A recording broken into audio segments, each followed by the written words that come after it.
ไปรวบจูน Data ที่มีเมดไลน์ก่อนโมเมนต์รวบอยู่ Data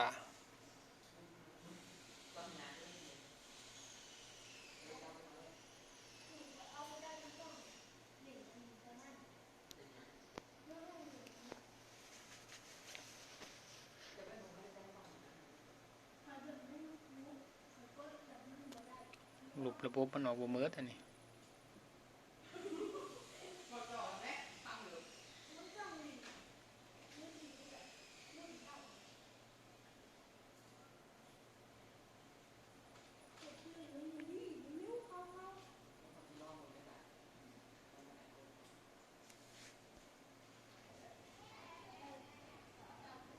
มาติดตั้งไม้บานนี่ติดตั้งทางออนไลน์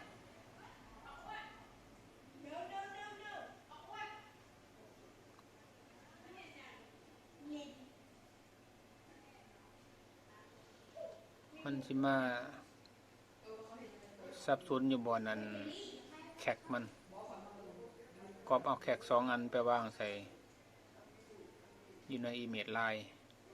บ่อนสตูดิโออยู่แล้วก็อันที่2มันสำคัญเลยมันเวลาเปิดให้ไปเปิดฮอน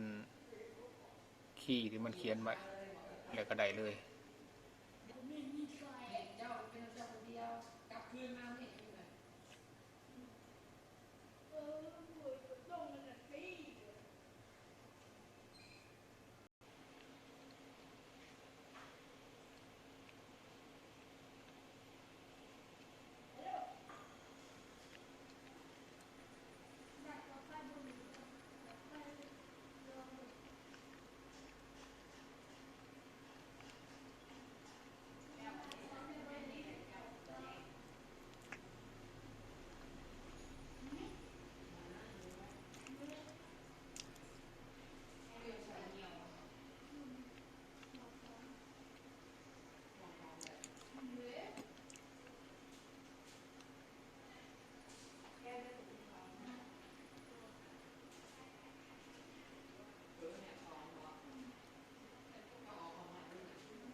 เอาเปิดแขกมันบัด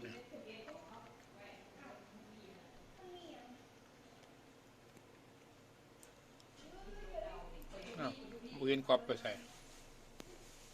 จะได้บ่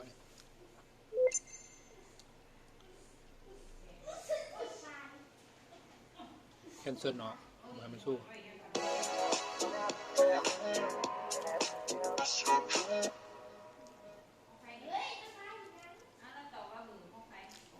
11ใส่12แคนเซิลเนาะ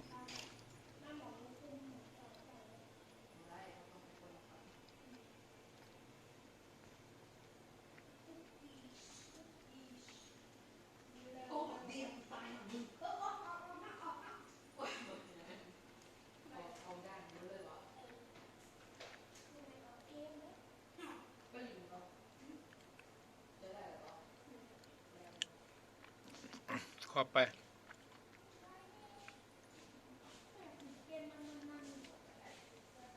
ก็ไปวางใส่บ้านแขกมันนี่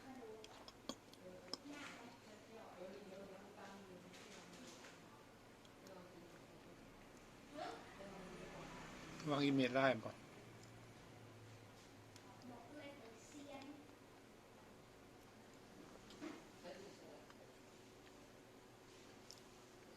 วางอีเมลได้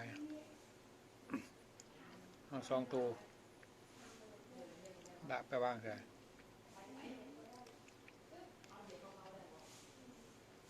ก็มาวางใส่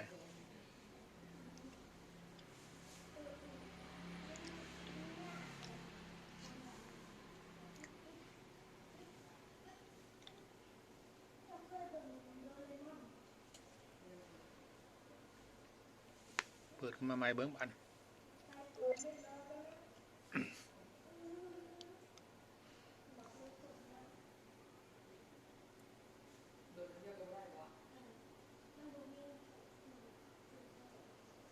มันบ่ได้เข้าหิ้วเลยไหมเข้าหิ้วไปอันล็อกมัน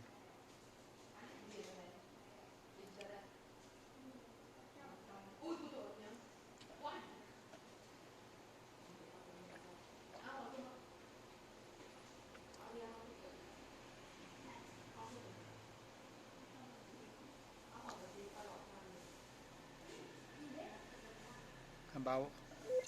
อันล็อกตัวเทิงเด็ดท็อป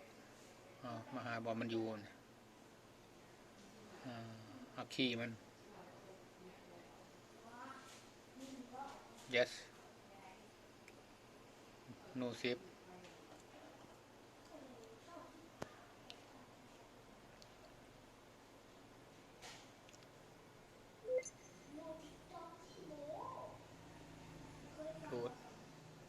โหลดลายเส้น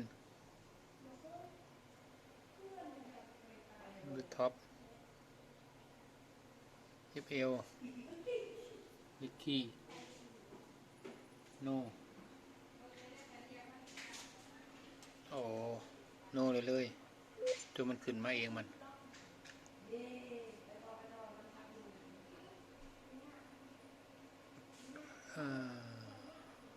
เซฟอีกเลยยังเป็นคือเก่าแนวนี้ขึ้นมาถือว่าแซ่บบ่ได้ออกมา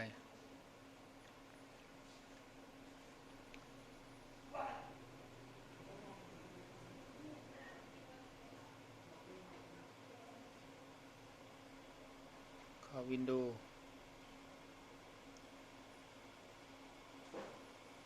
ที่เต็ม32ไดเวอร์ etc มันเอาฮอตแอดมาใส่ etc ได้นี่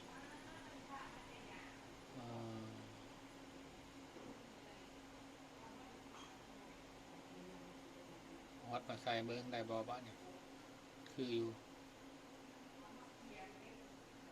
ไฟล์วายเปิดไฟล์วายขึ้นโอเคเปิดลองเบิ้งบ้านเนี่ย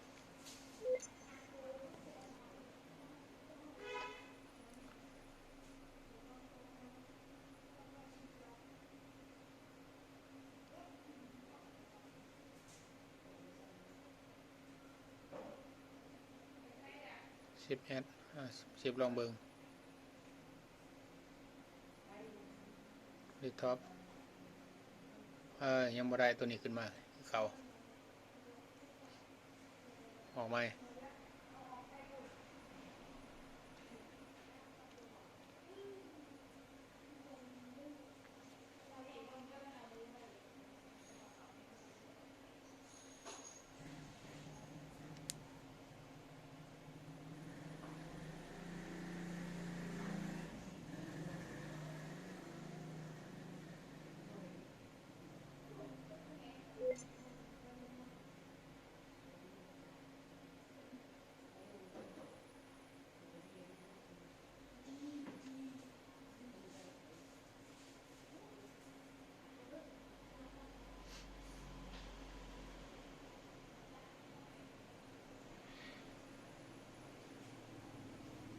ลอง10เบิ้งบ้านเนี่ย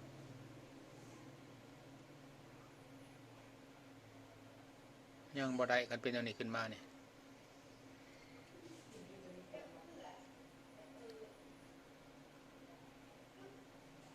ออกไหม